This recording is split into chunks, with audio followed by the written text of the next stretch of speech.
Ladies and gentlemen, Mr. Frank Sinatra. The clowns, there ought to be clowns. Just when I stopped opening doors. The humor. Frank's humor had a universal appeal. His sense of timing and witty comebacks were equally strong on television and on the radio. Some of his funniest moments were shared with Johnny Carson, Bob Hope, and Don Rickles on The Tonight Show. His ability to make us laugh seemed effortless.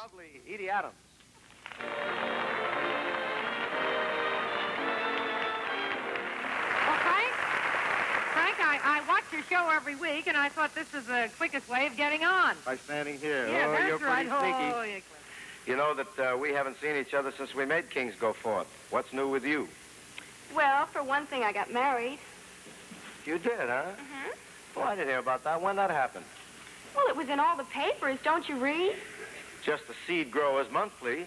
They're both pretending. They just adore what they do. Back here. Their friends unending. Fickle.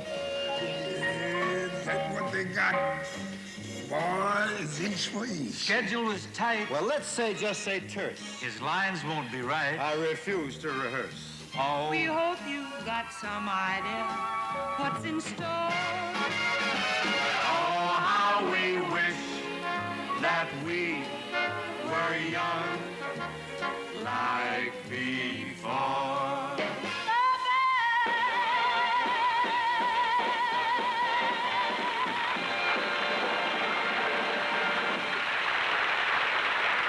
You know, we did have an introduction for Lena Horne, but having an introduction for Lena is like introducing Perry Como to Milltowns.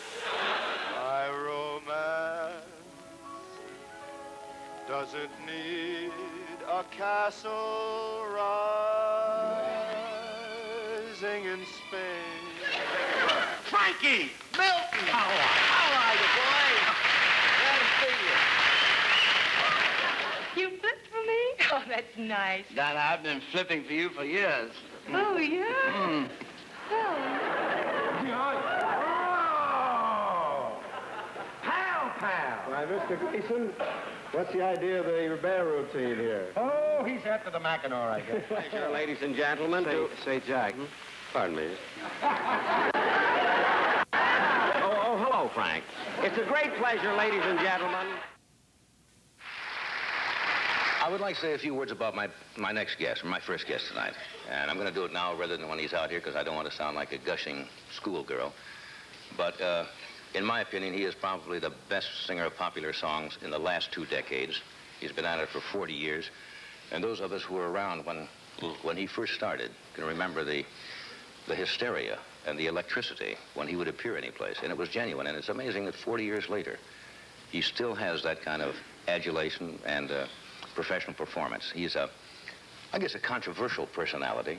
And there are only probably a few people in our business professionally who can walk into a room or walk on a stage and people stop and know that you're in the room. I think he's a consummate artist, and I am glad he is here tonight. Would you welcome Frank Sinatra?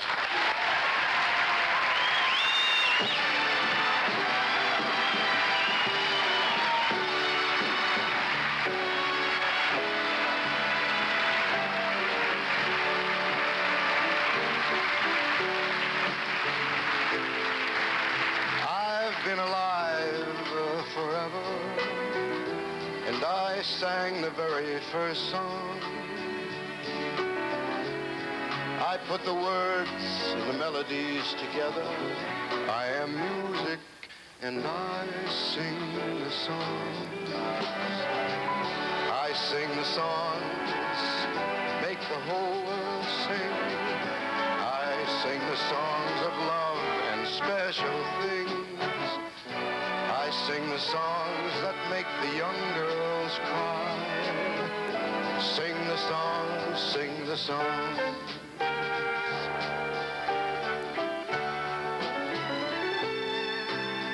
My home is deep within you, and I've got my own place in your soul.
special things.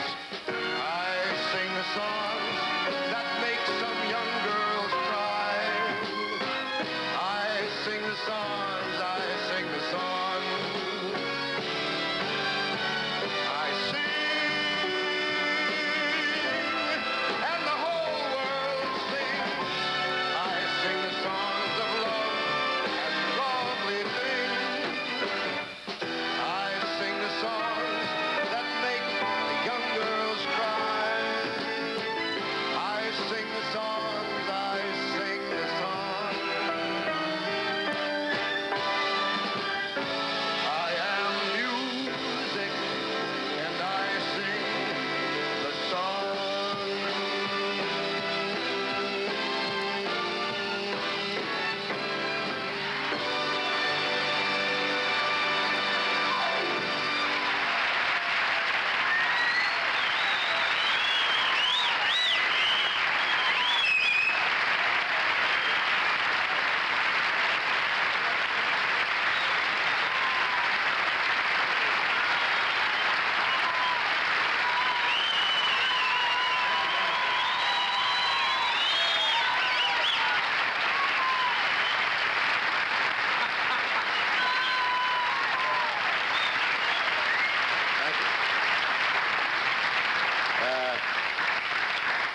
Listen, there's a lady turtle out in the hall. Want to know if dinner is still on?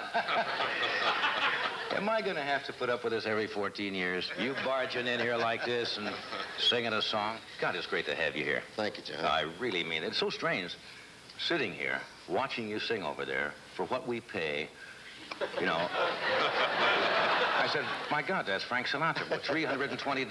How would you like it, Frank? Large bills? Dimes. Dimes? Who gives you dimes? Everybody. That's an old joke. Yes. How you feeling? I couldn't be better. I couldn't be happier. And I couldn't be younger. Yeah.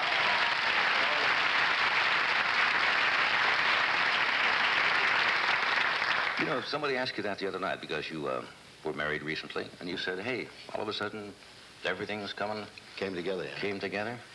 Yeah. I'm really delighted. She's a marvelous girl. Yes, she is. She's a lovely lady. And everything's been so wonderful in the past few months. We've been on the road a great deal, you know, doing a lot of one-nighters and concerts.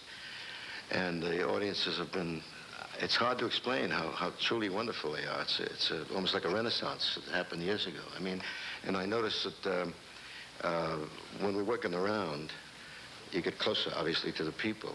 And I noticed the age difference is quite interesting. I mean, there are youngsters in there who are 13 and 14 years old, and then there are the older folks who came to the Paramount Theater when they had the short socks. You know, Remember those days? Pandemonium in the aisles. Oh, yes. That's great. A few years ago, you said you kind of retired, and all of a sudden now you're back at it. Oh, I meant it, Thank though, goodness. John. I know I you- meant it. I did. I really meant it. I had a great time for 2 years. Did you get bored? No, I didn't get bored. No, I really didn't. I did nothing. I wanted to do nothing after 32 or 33 years of working. I thought to myself, gee, it'd be nice to not have to get up in the morning and do that kind of jazz and so on and so forth. But then we got a great deal of pressure, not only from my own people, but my own family. And a lot of mail started coming in. And I tell you how interestingly wise the public is. They said, a couple of hundred letters said, well, why don't you at least make an album? I mean, there's nobody in the studio except you and the band, they said, because they thought I wanted to get away from the people. And they said, well, it made sense. They said, just at least make us an album, even if you don't want to come out in public anymore. So I said, well, what the hell, I might as well go out and go to work again. You have a tendency to make the papers frequently, Frank. Oh, I've been known to get my name in a few stories here and there. Sure, periodicals. But I think in the past 6 months, the biggest thing was when you appeared on Jerry Lewis's telethon and walked out with Dean Martin. And apparently, I don't know how deep that feud was, but apparently they had not Well, it really was 20 talked. years old. 20 years, and they 20 hadn't years really... old, yeah. How'd that come about? Well, I called, I dreamed up the whole thing myself, and I called Drunky one day, and through his interpreter, I asked him, would he like to do the telethon for the kids, you know, that Jerry does? And he said, sure, pal, and I almost fell down because he didn't bat one eyelash. He said, I'll be there, and he showed up. And it all turned out very nicely. I thought it was time that they at least spoke, you know. And I was very disappointed, however, when later I saw the Nobel Peace Prizes being given out, you know. So what's wrong with me? They didn't give one this year, did they? You think that's easy to do, to get those two idiots together? Do they still communicate now? I mean, is that kind of over? I imagine that they're talking to each other anyway. The Jerry, of course, is in New York. He's gonna do Hellzapop, I read in one of the trades. Yeah. Did you ever have a feud going with anybody for that length of time? I don't think so. Yeah? No, my feuds last about 2 minutes. You're quick to anger, but also you're quick to get it out, aren't you? That's true, yeah. I guess we're just born that way. Some guys are, some guys aren't. You know what I mean? And there you are. Well, the press occasionally, I mean, seem to always print the things that make good copy, or they think make good copy. They very, very seldom print, and I don't say this because you're here, because I don't have to puff you up at all, but they never mention the things that entertainers do for charity and raising money for boys' clubs and hospitals and et cetera, but they always do if you're in some kind of if you happen to brush somebody leaving a bar or something like that.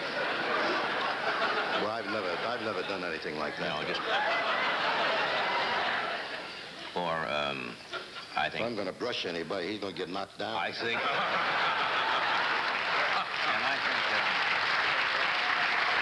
I think the time you drove over the welcome wagon lady, I think that should have been covered. I mean, that's news, you know. Hey, you got to... Now, to give you an indication of what he does, I know Sunday night's a big night at the Century Plaza for you because you're receiving the award from the Friends of the Hebrew University. The Scopus Award. The Scopus Award, and that's... It's a wonderful honor, and I'm really getting the boot out of the idea. Because last year, I was the presenter, and the great maestro Arthur Rubinstein was the recipient. And a couple of months ago, when they called me and said, would you consent to accept the award, I nearly broke the guy's arm, so I didn't get away from me, you know. And I'm really honored and thrilled about it, because they're a great organization. They do a lot of good work. It's a great school. It's a wonderful university. Those are the kind of honors and awards you receive. They kind of make up for some of the other stuff that... Yeah, well, the other stuff, as you said, is sensationalism, and they figure it sells copies, you know. What we really should do in our business is to get a piece of the action every time they do that. Get 2 or 3% of the paper for that day, see? You'd be a rich man. I would quit again. I'd get out again. Just give me a piece of the scandal. Walk around and collect the money, that's all. Tell me about I've been reading in about the Paul Key show, the Salute to John Wayne that's coming up, which I understand you MC. Yeah, I was the kind of toastmaster for a taping that we did last week. It was a testimonial to the big guy, the Duke. And all of his friends came, people with whom he worked in films and so on. And they saw the gals. And it was really a marvelous night, a very touching night. I think he was very touched, Duke was. And I had a great deal of fun because I was running from one set to another set because we did it at Warner's and on a soundstage. And it so happens that I brought along with me the cast. Just a few nobodies showed up? Few nobodies were there the other night.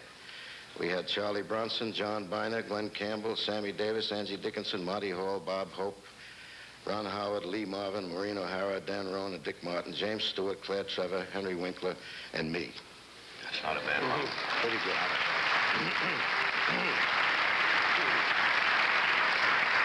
Have to interrupt again, but we're coming right back.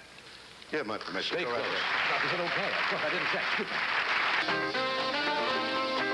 We are back. Can I ask you a couple more questions? I know you got a recording session tonight. What's been the high point in your career? And everybody in our business have had low points. You've had them. Well, I think it's very difficult, John, to pick one particular moment. I think to think of a couple of them right away would be obviously winning the Academy Award for Eternity. From Here to Eternity. And then being a part of a film called Man with the Golden Arm, which I thought was a milestone. Was a milestone in the picture business. In personal appearances, of course, working any saloon is a high point for me. I just love to get out on stage and work in the saloon. Yeah. And see the people. I think it's marvelous. And the saloons, I call them saloons, but I mean clubs, everybody's so close to us all the time. And even, for instance, tonight, it was fun coming here because I ran into people that I haven't seen because there were so many TV shows being done at the same time.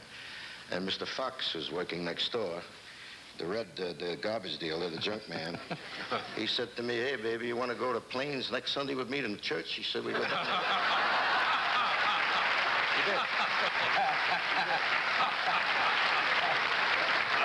He said, "Because I'm the only colored man I know who don't want to sit in the back of heaven." He's funny.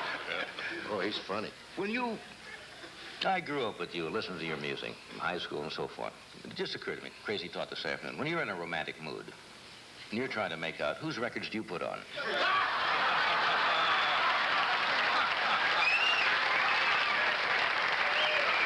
I've spent a lot of nice evenings listening to your music, and I just wonder who Frank listens to. Oh, I play Jerry Fail or some of those.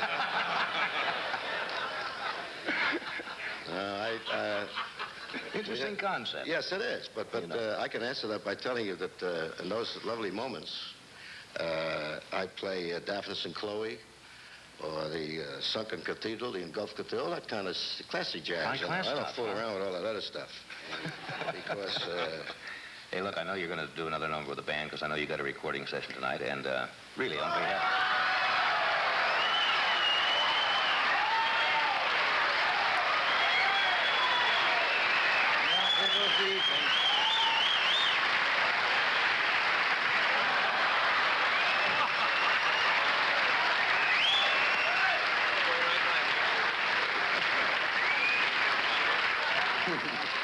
Gee, you look good, Don. Well, that's it for me.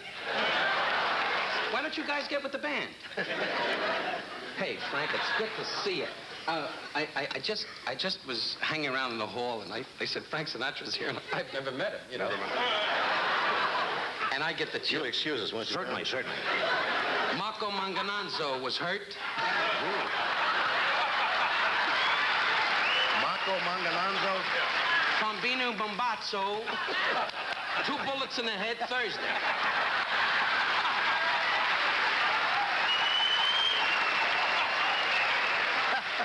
Now this you don't believe. Excuse us, Johnny. You're from the Midwest. You're busy going, "Is the truck loaded?" Guido says hi. He hasn't had a chance to talk to you. And from Jersey City, your good friend, Bubani Umbazzo. What's his name? He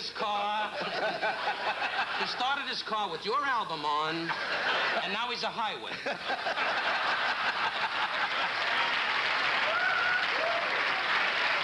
Oh, that's funny. But I tell you, I'm a Jew and you're an Italian. And here we have what? This is a great Irishman. This is America. Yeah, that's true. And that's why I just want to say, before we go any further, for 14 years, Johnny Carson kept saying, "Do you really know Frank?" And I want you to know, Frank, I worship you and I love you. I really mean this, because since I'm a kid, I used to blow in girls' ears and hear you go, "La-da-da-dee," and do it my way. I need a girl so bad. I love my wife, but she's ill. But you just got married, Frank. I just can't picture him on the wedding night standing in the room going, "And did it all, and I suppose it's my way."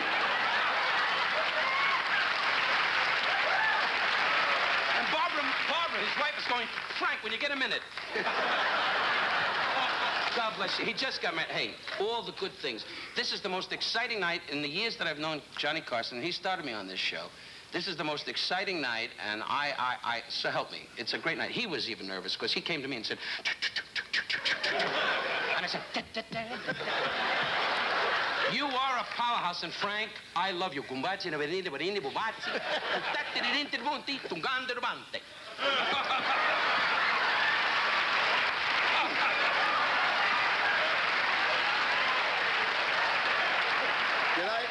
Listen, can I tell a story about what this man did to me once? You may have known or heard about this. It was a true story.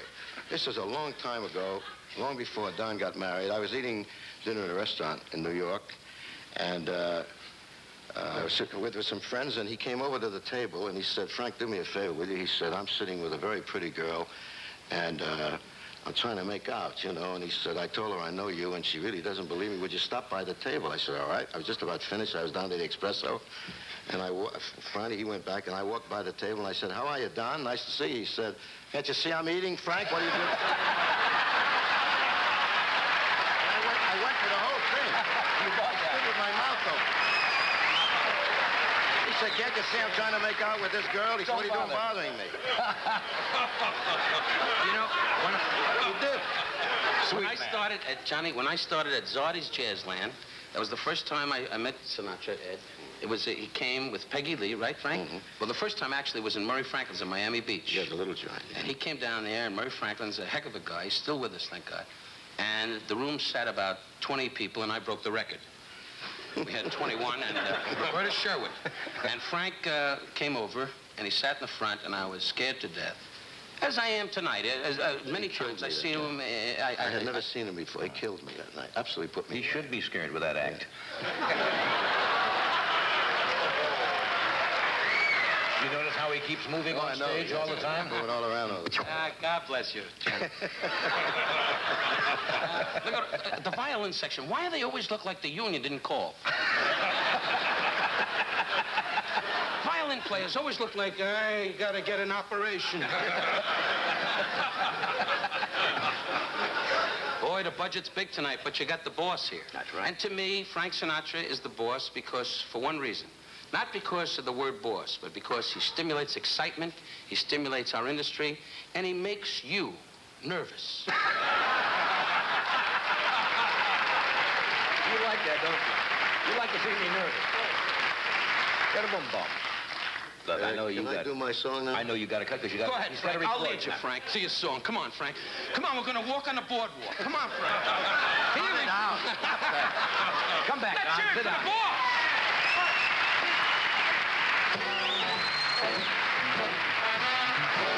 Thank you very much. He's insane. It seems we stood and talked like this once before.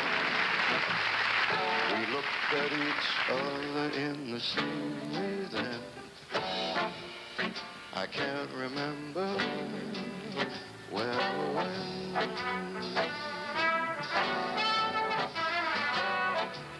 The clothes you're wearing are the clothes that you wore. Smile, you're smiling, you were smiling then.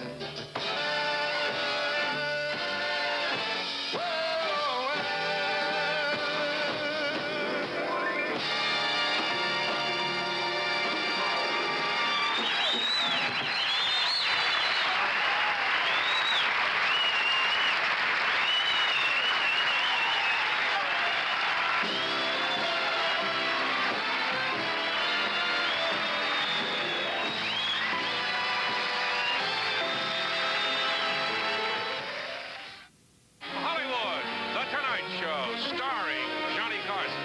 Johnny's guest host tonight is Frank Sinatra. This is Ed MacMahon along with Doc Severinsen and the NBC Orchestra, inviting you to join Frank and his guests, George Burns, Angie Dickinson, Carol O'Connor, Don Rickles, and John Barber. And now, ladies and gentlemen, here's Old Blue Eyes.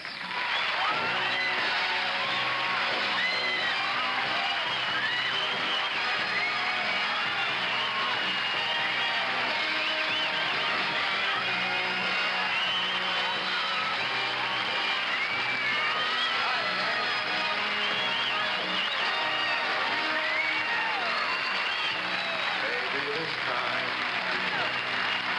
I'll be lucky. Maybe this time she'll stay.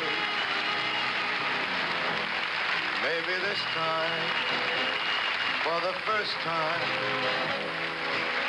love won't wander away.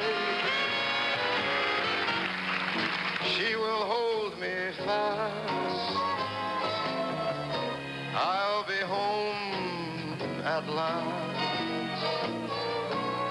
Not a loser anymore, like the first time and that time before. Everybody loves a winner, but nobody loves me. Mr. Peaceful, Mr. Happy, that's what I want to be.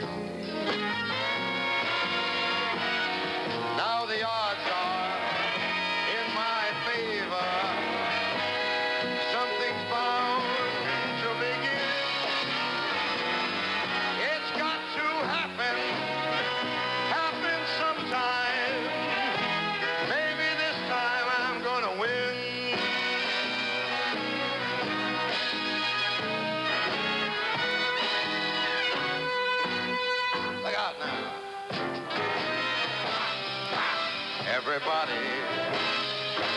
was a winner, but nobody loves me. Mr. Peaceful, Mr. Happy, that's what I long to be. Now the odds are in my favor. Something bound to begin. It's got to happen sometime. Maybe this time, I'll win.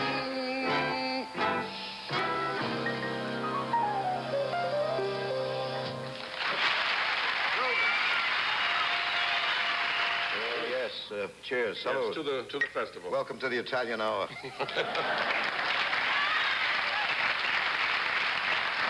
Need I say that it is a sheer delight to have you here with us? I'm delighted to be here. I never thought I would see this happen, that you would come and just sit right behind the desk and chat. I have envied many of the guys who've been doing the show. I really have, you know, and I figured I gotta sit in the chair where the man sits. Oh, that's the big chair. That's the seat. He's really the best. Oh, no question about Let's not that. kid each other. He's the best. But you're there and you're looking good. I feel pretty good. They roasted you, I understand, Saturday night in Vegas to We a failure. had a Rickles told me scream fest. they killed you. Killed me. Burned me to a crisp. Rickles and Red Buttons and Orson Welles and Red Fox and Milton Berle and I can't remember all of the dais was enormous and everybody was just funny and Now this is one of the rare roasts we will see this on television. Yes. So all the real bad stuff was taken out. Well, yes, they'll have to no, there can't be a lot of stuff in there. No. When will that be on? I think it's on the end of the month sometime.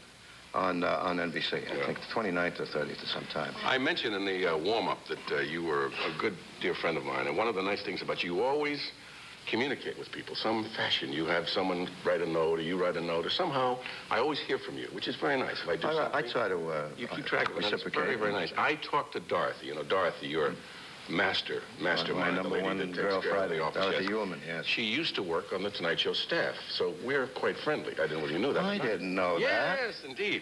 And I was lucky gracious. enough to cull some letters that you've sent to rather prominent people, and I thought the audience might like to hear the kind of letter you write. You mean you got your hands in I have, yes, these were hermetically sealed and kept in a mayonnaise jar all afternoon, but I happen to have them here, and they're open now. Here's a letter to Andrew Young, the United States Ambassador to the United Nations. I remember this. Yeah. My dear Mr. Ambassador, I think it was an excellent idea for your staff to send letters to opinion makers across the nation requesting any suggestions we might have to make your job more effective. For openness, sir, I suggest you start brushing your teeth with Elmer's glue. Respectfully yours, Frank Sinatra. Hey, you're going to say it. Just say it. Right on. No one ever said you were shy, Frank. This is a letter to Don Rickles. Hitler's kid. Yeah. Dear Don, congratulations and happy anniversary to you and Barbara. The fact that you two have made it through another happy year together only reinforces what I've always said about both of you. You are perfect for each other. You because you are always the same on and off stage, and Barbara because she's deaf. Love, Francis. All right. You really got one. I tell you, that's marvelous. This is great. I love this one. This one hits home. Letter to Monsignor Callahan. That's an old friend of mine. Monsignor Callahan. Dear Monsignor Callahan, you think I ought to read this? Go ahead. Well, this man's got a great sense of humor. It's the reason I wrote I it. hope everybody else does. Of course. I received your note and quite agree with you that the church is getting too lenient these days. Please continue sending me arguments that I can use to combat the weakening of not only the church rules, but about morality in general. Meantime, please give my best to Sister Francesca. I'm happy that she enjoys the Winnebago as much as you do. Love and kisses, Frank. That'll get me, Bart. Oh, wow. Oh. We'll be hearing from the Cardinal, I think. I would think so, yes. This is a letter to, of all people, Anita Bryant.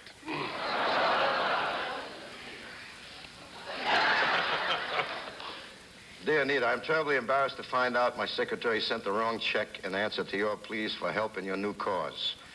She was apparently sending out a lot of checks at the same time, and believe me, there was no intent in mistakenly enclosing in your envelope the check that was made out to Fruit of the Month Club. Love and kisses, Francis out. I hope she laughs a lot. Yeah, she'd have to have a sense of humor. They've been hitting on her pretty hard. Here's a letter to the White House. Ah, yes. Yes. My dear Mr. President, I received a letter written to me and other interested Americans asking for our suggestions for a person to replace Bert Lance as Director of Management and Budget. I regret I cannot help you this time. I would have liked to submit my own accountant and business manager, who by clever manipulations has saved me millions of dollars through the years. But I won't even bother to mention his name because, as I understand it, one cannot take an oath of office while still on parole. Warmest regards, Frank Sinatra. P.S. Sir, after you read this letter, please put it in your shredding machine or give it to Jody Powell, who's very good at eating words. Very good. Huh? Good letter. Very good. They're fun, you know. Good. Fun to sit around. I hope that people get a kick out of getting letters like that, because it takes time to think up those jokes. They make it work, so it works on the other end. We hear from a lot of lawyers once in a while, too. How about the movie? I know you made a film, and it's on this Saturday night, I believe. Saturday night? Yeah, this next Saturday night. And, called Contract on Cherry Street. You haven't done a film in a while. No, I haven't. Strangely enough, people say to me, how do you feel about any difference in making a movie or a TV movie? And there really is no difference. It's a movie. Yeah. I mean, they said, but, you know, the commercials break. I said, but the commercials break in the reruns, too. Sure. The old movie, they got the commercials, the same thing. Are you proud of it? Are you happy about it? Very happy with it. I think the people who, the geniuses who take it after we give it to them have done a great job. From Rene Valenti, our producer, and Huey Benson, and Billy Graham, our director. And now, ladies and gentlemen, our first guest of the evening has been in show business and delighted audiences for the better part of, 80 years, I might say. He won the Oscar for his performance in Sunshine Boys. He's currently playing the title role in the movie Oh, God. And he has a television special coming up, George Burns' One-Man Show, which airs on November 23rd. So it's a great pleasure for me to welcome a dear friend, Mr. George Burns.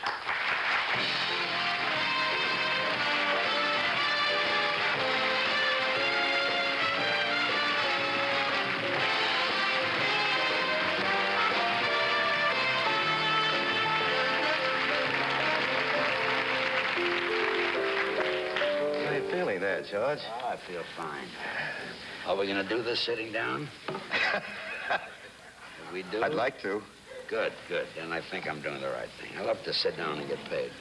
It's a very good idea. It's a good business. I'll put this down here. You smoke. I smoke occasionally, yes. Listen, let me begin by congratulating you for all of this wonderful work you're doing and these great jobs you're getting. I think it's great. Is it exciting for you? Well, it just happened by accident. You know, I've been singing and dancing and telling jokes all my life, and then a terrible accident happened. Jack Benny passed away, which is going to happen to all of us. And all of a sudden, I became an actor. I did the Sunshine Boys, and I played Al Lewis. I didn't use any makeup. And I played Oh, God, and I'm not using any makeup, so God looks a lot like Al Lewis. And now I just finished a picture, Captain Sergeant Pepper and his Lonely Hearts Club Band. Good. Where I sing a Beatles song. I think if I can play God, I can certainly do a Beatles song. And I hope I don't turn out to be such a great actor that I have to give up singing. I hope not, George. I'd be all alone, you know. You know what happened to Paul Muni? What happened to Paul Muni? No, I don't know what happened to Paul Muni. No. Well, the same thing happened to Edward G. Robinson. They were great singers, and they finished up good. Well, let me tell you something about acting. I found out that acting is very easy. It's much harder to do what we do, where you get up and you just entertain an audience for an hour. Acting, you knock on the door, and the guy says, come in. If you walk in, you're a good actor. That's it. You knock on the door. If you stay out in the hall when he says, come in, that's bad acting.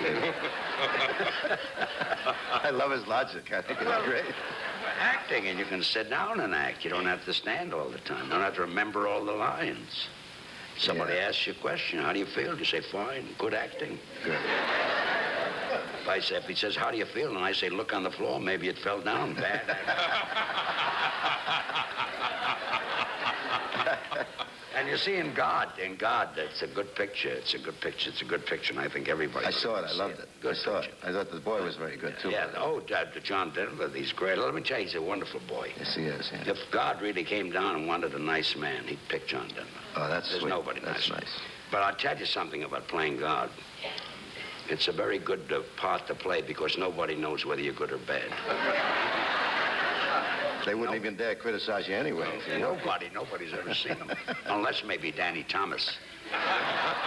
Very possible. Very possible. Imagine Danny has him over every Friday night for dinner. Imagine Danny and God having dinner and Charlton Heston walks in. They both have to get up.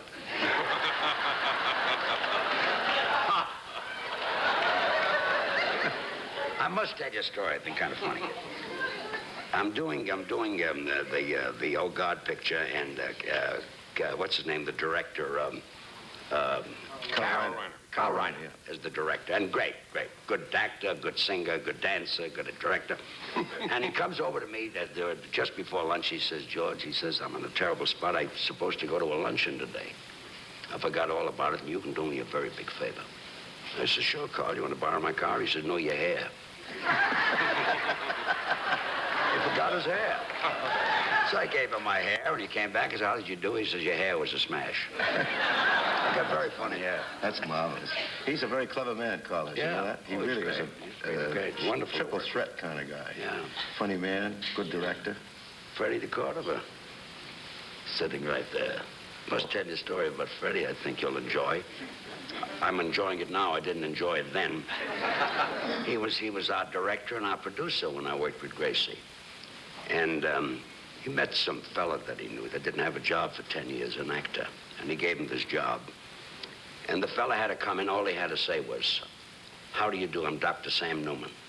That was his part. Well, 17 takes. The guy couldn't say, how do you do? I'm Dr. Sam Newman. So I said to Freddie, I said, Freddie, we can kill a whole season here with this one line. Why don't you talk to this fella? Freddie says, I'll go and I says, pay him off. He says, no. I says, I'll talk to him. So I went to him. I said, look, 17 takes. How do you do? I'm Dr. Sam Newman. He says, Mr. Burns, don't worry about it. I'll be able to say it. How do you do? I'm Dr. Sam Newman. I said, what's your name? He said, Jack Harris. I says, forget Sam Newman. Say I'm Dr. Jack Harris. I love Jack Harris. At first place, I says, Newman doesn't even sound like a doctor to me. Harris sounds like a doctor. Say I'm Dr. Sam Harris. He says, no, Sam Newman. I says, I don't want Newman. I hate Newman. Just say I'm Dr. Sam Harris. He says, no, you're being kind to me. I says, okay. So I rings the doorbell, and he opens, come to the door, and he says, how do you do? I'm Dr. George Burns. Honest to God? I says, no, you're not. You're not Dr. George Burns, and you're not Dr. Sam Newman. Talk to Freddie, and he'll pay you off. So then Freddie had to play the part. We had no other actor, so Freddie came to the... We'll be right, excuse me. Oh, we'll be right back. Finish. Okay, we'll do this.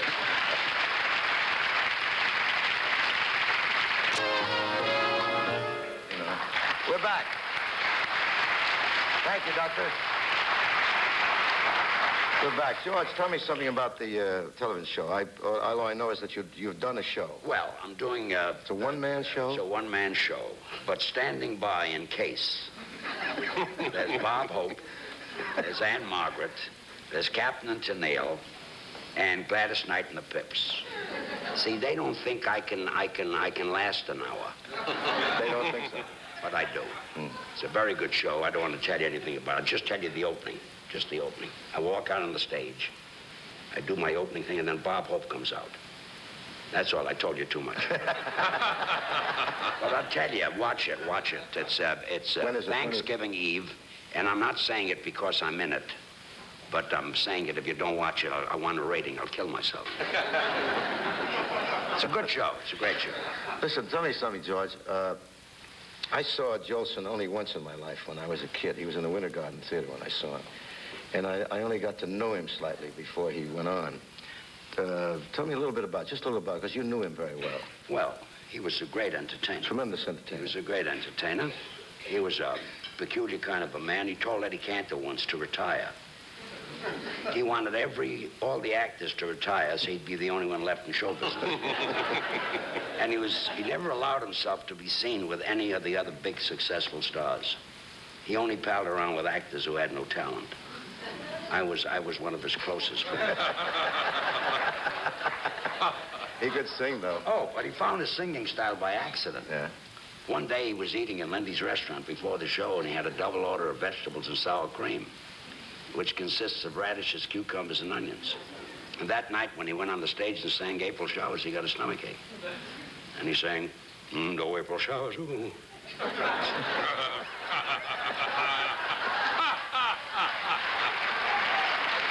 Wait a minute, now, you're putting me on. No.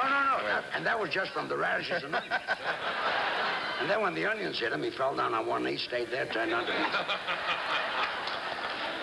Speaking of singing, how about... Are you kidding? You want to do something? What took you so long? What took you so long, George?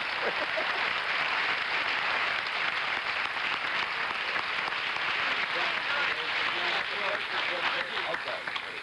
This is just for Frank. It's 10 minutes of 8. There's no one at the place except you and me. I don't stay up until 2:45. Okay. Now, this is for you. A young married lady was very much inclined just to be a little indiscreet. Once met a fellow, they were never introduced, but they met as lots of other people meet. They were both having cocktails in a private hideaway. The martinis were dry and the mood was grand. When suddenly he saw a wedding ring upon her finger as he held her dainty little hand. The door was closed. No one could hear. So he whispered in her ear, "Now I know that you are married, and you know I'm married too. Nobody knows that you know me. Nobody knows that I know you. We'll meet here every day, dear, and we'll play the same old game. But, sweetheart, if you talk in your sleep, please don't mention my name. Isn't that nice?"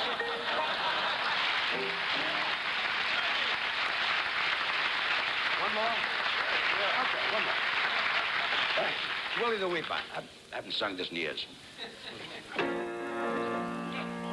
Don't.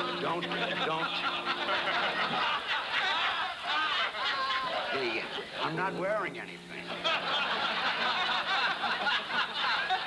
Okay. Ever hear the story about Willie the Weeper? Willie the Weeper was a chimney sweeper. He got the dope habit and he got it bad. Listen and I'll tell you of all the dreams that Willie had. He dreamed he had a barrel of diamond rings and money. Mamas by the score to love and call him honey. Everywhere he went, the people all would say, "There's the guy who put the B in old Broadway." He went to London town. He bought the Piccadilly. He told the people there that it belonged to Willie.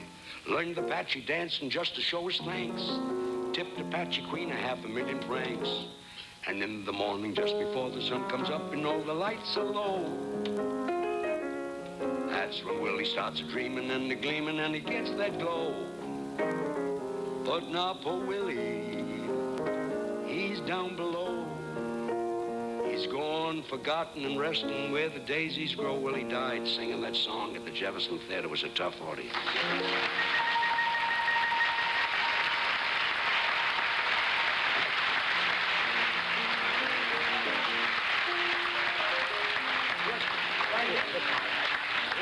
We're going to sing something together. I've never done this with Frank. Neither have I. I'm going to get a kick out of it. Want to surprise me? Frank doesn't know what I'm going to do, but just come in when I tell you, jump in.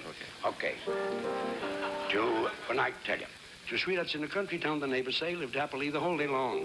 Until one day he told her he must go away. She wondered then what could go wrong. No, not that song. Place, park, scene. That's the song. Right. That's the other song. Place, park, scene, dark, great big moon is shining through the trees. Cast to me, you sounds of kisses. Look my way. Cast to me, you sounds of kisses floating through the breeze. Act one begun dialogue is would you like the spoon? Then it's my cue with you underneath that great big moon by the light of the silvery moon where we can spoon with my honey I'll croon love's tune. Honeymoon, keep her shining in June. Those silvery dreams will bring love dreams. I'll be cuddling soon. By the silvery moon.